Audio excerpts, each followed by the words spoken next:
really early in the morning, and I had this all in my head beautifully, and I made no notes. And then I had to get used to this because the camera is in the bottom corner of this phone. I've got a new phone. It used to be up here. All right, so it's been a long winter. The winter is long and full of terrors. I spent some time last week or the week before, time is hard, rearranging the books on my bookshelf. Really what happened is I had a whole bunch of books in my bedroom, and then I wanted to bring them downstairs to the regular bookshelves, and then had to touch every single book on the shelf to make sure that everything had a place. And I discovered I had a whole pile of doubles of books. Oh, I'm tired. So tired. I actually have clients today.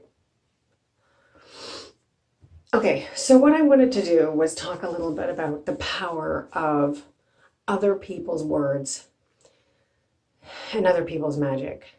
I have this book. I've had this book for a really, really long time. Lobsang Rampa. You Forever. The cover's been off for years and years. I want to just read you the beginning here. This master of the occult, who in previous books described his experiences in the world of mysticism, now presents his readers with a key with which they can explore the occult world themselves.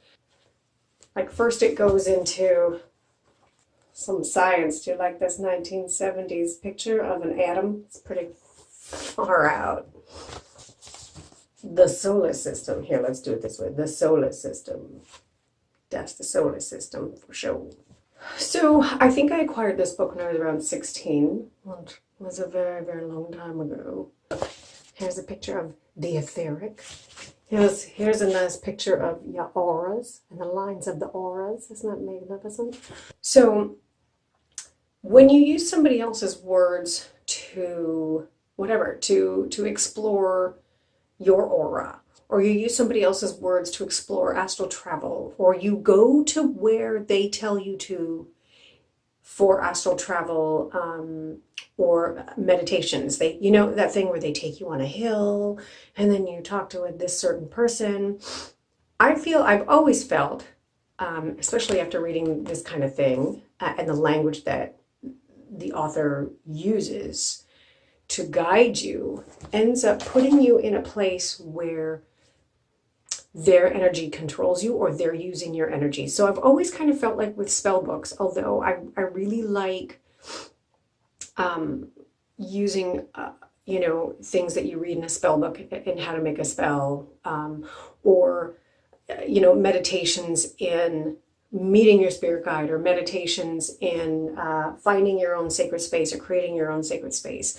I've always felt like when we use other people's words for that, we're inviting them in to our space.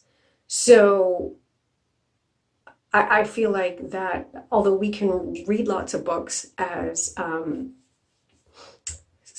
lots of books as guidance, I feel like they shouldn't be taken as scripture. I'm gonna get some flack for that. I don't personally like to follow things out of books by rote,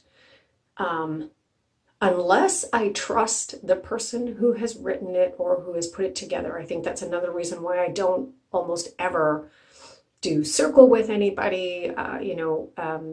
It's very rare for me to participate energetically in any kind of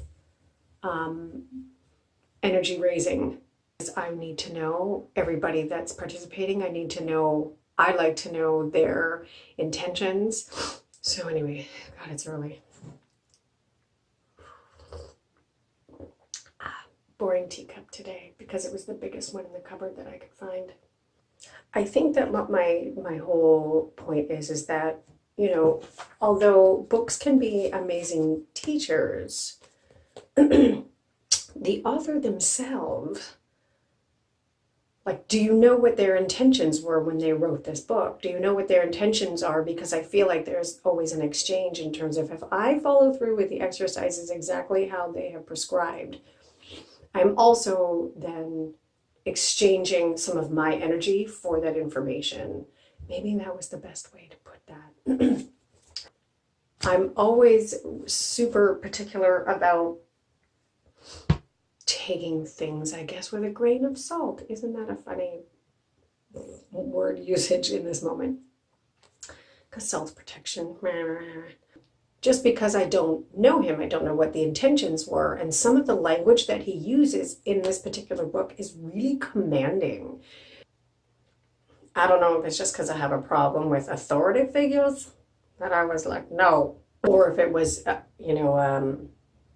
kind of an inner signal to say, this isn't, don't do it that way. If you want to take some of it, rework it your own way. God, this one has some great illustrations in it. Here it is. Leaving the body.